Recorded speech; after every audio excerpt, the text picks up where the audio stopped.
Let's go! Welcome to the Product and Cake Podcast, episode 2. Here with me in the studio is Gonce Tavosi. Hi, Gonce. Hello. How are you? I'm good, thank you. What's the cake on your plate today? So we forgot today that we need cake for the podcast. I know it's just the second episode, but we already lost it. So we just remembered that one colleague had a birthday this morning, and we went over and said, hey, we have a blocker for recording our podcast, and it's the lack of cake. Can you please give us a piece? So, yeah, it's a birthday cake. It's a plum birthday cake. Yeah, Very it's yummy. really delicious, and they had multiple options, so yeah. we can record 2 episodes today. Good point. We wanted to talk about the early way into the product business. Yeah. How true. does it went for you? What was your contact with product work in general? So I wanted to start first with the reason that I'm in the office today, because to give a little bit context, the office, at least for me, is 1 hour and a half away from where I live. It's a massive invest already to be here. It's a commute. I thought it's the podcast recording. That too. So yeah, it's a 1 hour and a half, but I decided to come to the office today because we have a new trainee program starting today. This means that we are getting a lot of early careers today in the office to teach them a little bit about the different career options that they can follow in the future. And one of them is product. And that's one of the things that I'm going to discuss with them and support them into developing their role as a product manager in the next 2 years when they are joining one of our ventures at Eventa as a junior product manager or a trainee in product. So yeah, I'm very looking forward to that. And I thought it would be a good topic to discuss the start of your career as a product manager and in general, some of these similar new beginnings. Because as I also want to share this today with the rest of our trainees, that becoming a product manager is not a one path way. It's not like becoming a doctor that you need to do a certain study, you need to follow a certain step, and then you are a doctor. By doctor, I mean medical doctor, in parentheses, just to make sure it's clear. I think to use the title doctor, you need to have this certificate in anything. Yeah. But the path to product crosses many different areas, and it's not just a one way and one simple plan that can be applied for everyone. Each and every product manager I've seen had their own specific way to get there. So yeah, I wanted to discuss that a little bit today. I have one more question about the trainees. Did they apply for a traineeship in general and now they dig into different functions, or did they apply already for becoming a product manager? Yeah, there were multiple choices for them from the beginning, and they had to pick one. And it will be a 2 years program. They will see at least 3 different ventures. So I believe for the ones that are in Berlin, they will go to Mobile, eBay, or Kleinanzeigen in the future.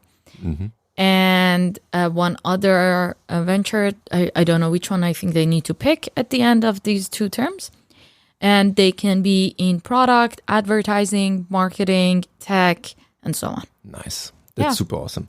And also very great to get all the input from really experienced product managers across international surrounding.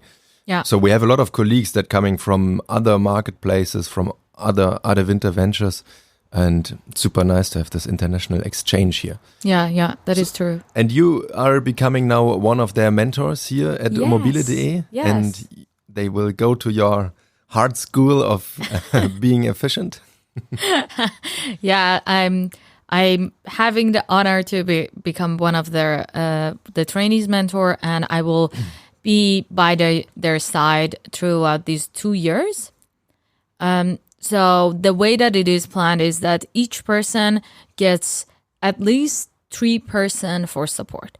These three roles of support. The first one is their line manager, which handles their PTO, their sick leave, and so on, and paperwork and manager kind of support.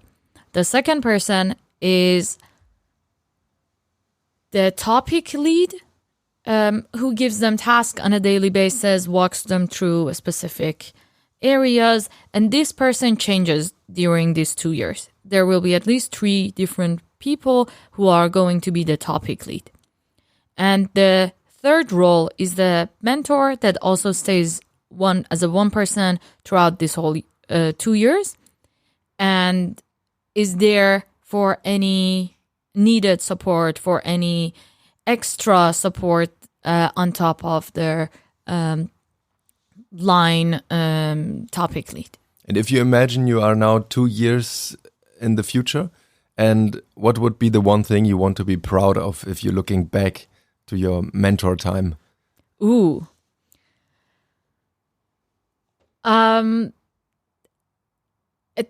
Okay. So it's a very hard question because I need to look into the future, into the back. So it has many layers. But what I would be really, really happy about if it happens, and not if, but when it happens, is that the person starts to educate me. That I learn more with them. That would make me really, really proud to get to a point that I'm not necessarily teaching them, and teaching here is in air quotes, but rather I'm being also challenged at the end of that 2 years. That's a super nice answer, and that matches also very much with the work of a product manager in general, because as you said, you can't study it and then that's it. You have your tool set and you're just doing the job. But instead, every project is different. The people are different. You work on different circumstances. All the technology is developing like crazy. And also the requirements and also the expectations from the users in the end. So I think one of the most important things is the constant learning and being in an environment that is able to take new input and condense it to knowledge, basically. Yeah, which is something that I really love about being a product manager, that yes, you have a certain skills and certain tools that you have, and you can change and adapt it and apply it again. It's similar to a simple recipe for food, and then based on your need and what you have, the ingredients you have in the fridge, you change it a little bit here and there, and you make and create a new thing. I feel that with product management, it is very similar. That even though the basics might be very similar and you need to have that as a base, but what you can add on top of it, and based on, as you mentioned, based on the team, the product that you're working on, and the type of users, it will change drastically. Yeah, definitely. So when did you know that you want to be a product manager? Ooh. Was there this one Heureka moment where you said, oh my God, that's it? Yes and no. So I'm from Iran and I studied industrial design, which I absolutely love. And I think a lot of my love for product management also comes from there, because it feels very similar. It's either you're working on a physical product or not necessarily a physical product. And during my studies, I always had the thought that I'm a UX expert or a UX designer, not in terms of that I designed the visuals of it, but designed the processes. And process design is one of the main pillars that we've studied during industrial design. But at that time in Iran, the role of a product manager was not really a thing in the tech companies that was there and I had access to.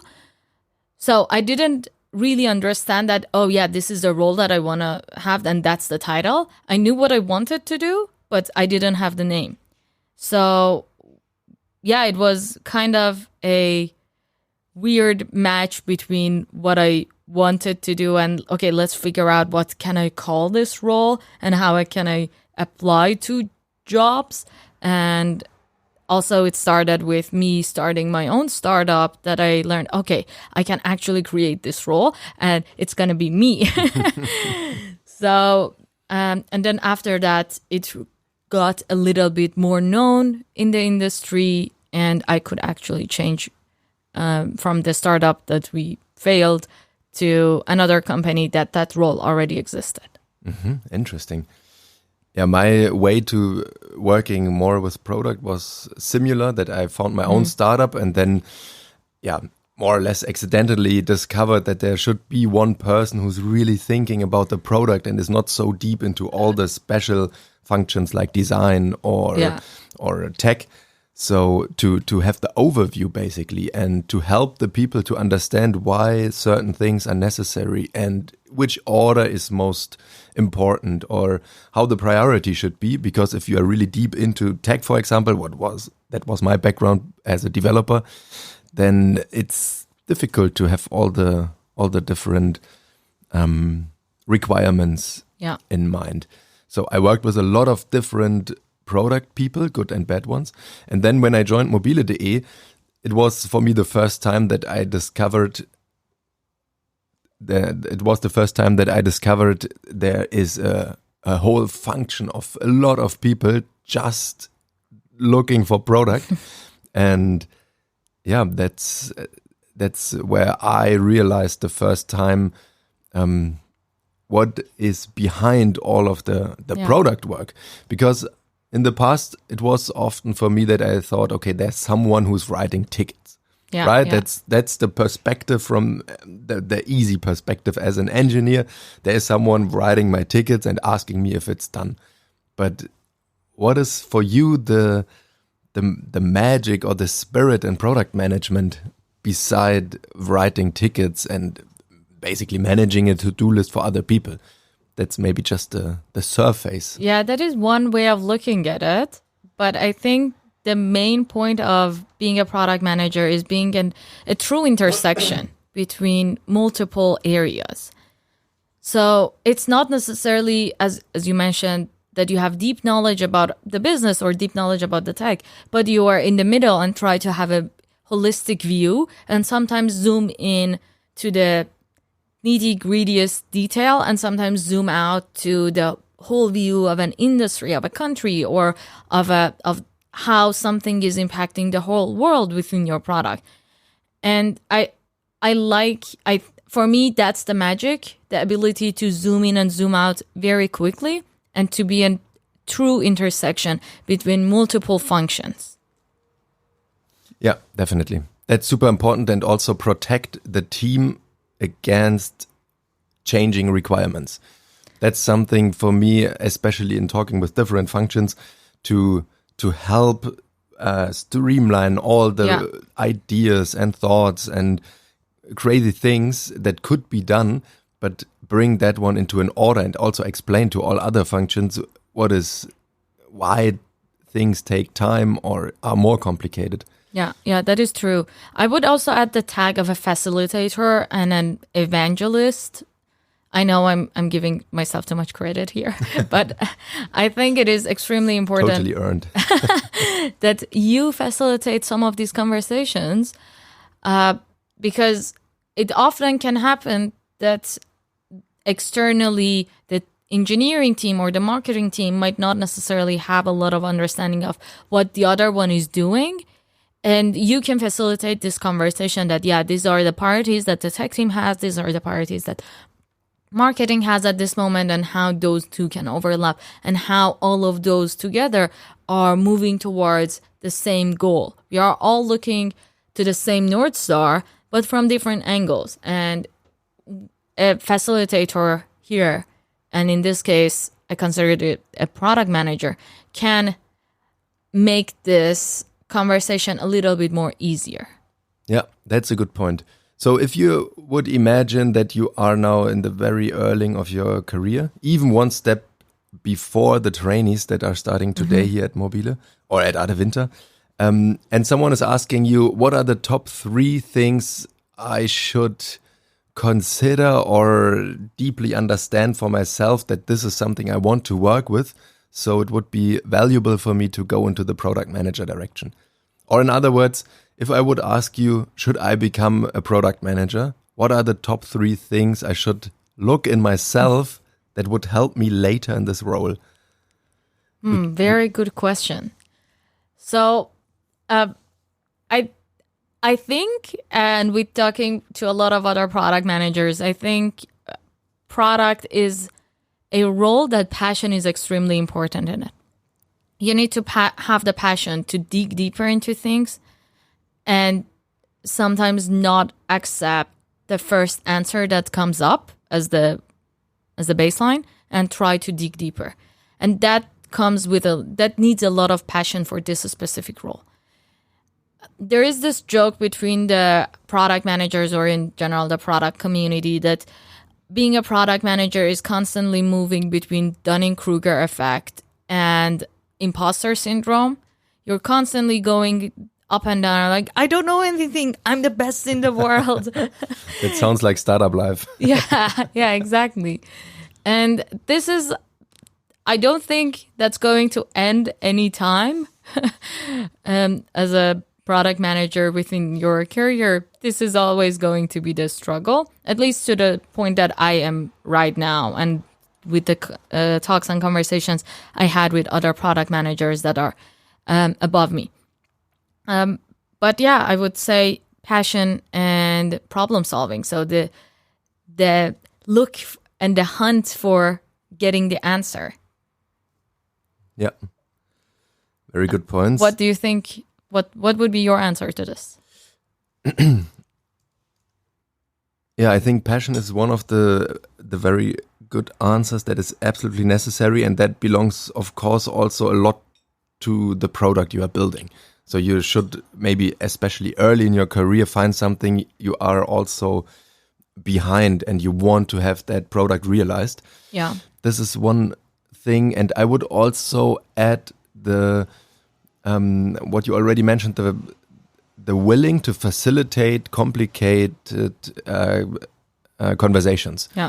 So because to negotiate between different interests is super important, and to explain, and also to be a good communicator. Yeah. And then I'm constantly wondering, how much tech knowledge do you need to have? I mean, we both are now working in product for tech products. Yeah. So do you think it's absolutely necessary to have a deep understanding of how the technology is doing, or what they are doing, basically? Not really. I think what's more important is to trust your team. So there are a group of awesome, extremely talented people in every organization that you're working, and they have the expertise. If there is a techie in your team, they have the expertise. You just need to trust them. Ask them questions and trust the answers that they give you.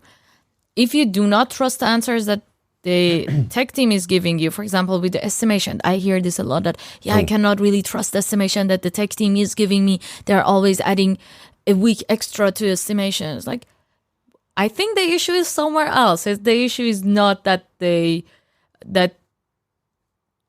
issue does not necessarily lie with that you need to have technical knowledge. The issue is that why you cannot trust them and why they are adding that buffer. What has happened in the past? So I think trust the team and work together with them. You don't need to have the knowledge about everything. Yeah, thank you. Awesome point. So I put that together and say you need to have the passion to dig into things. You need to be in a problem-solving state. You need to have fun to facilitate conversations, and you need to be able to trust people. I think that's good points. If you say, okay, that's something I feel like and I want to start this career, then research the Adevinta trainee program. For sure, there will be the next wave of it. And also there are a lot of more ways on how to dig into that career, because it's a super interesting and very nice job. You meet a lot of people and you can change something in the world. So yeah, it is extremely exciting. And there are a lot of resources that anyone can reach out and learn more about it. And there is one on LinkedIn called Accidental Product Manager that I'm part of. And it is very fun because I also really love the name because a lot of us are accidentally product manager. We did not, when we were 4 years old and people asked us, what do you want to be when you grow up? I was not saying, I want to be a product manager. I try to teach my kids to say that, but it's difficult. But that's an awesome topic for one of the next episodes. So make sure to subscribe to our podcast and learn a lot more about the joy and the frustration of being a product manager and eating cake. Ooh, yes. See you next time. See ya. Bye.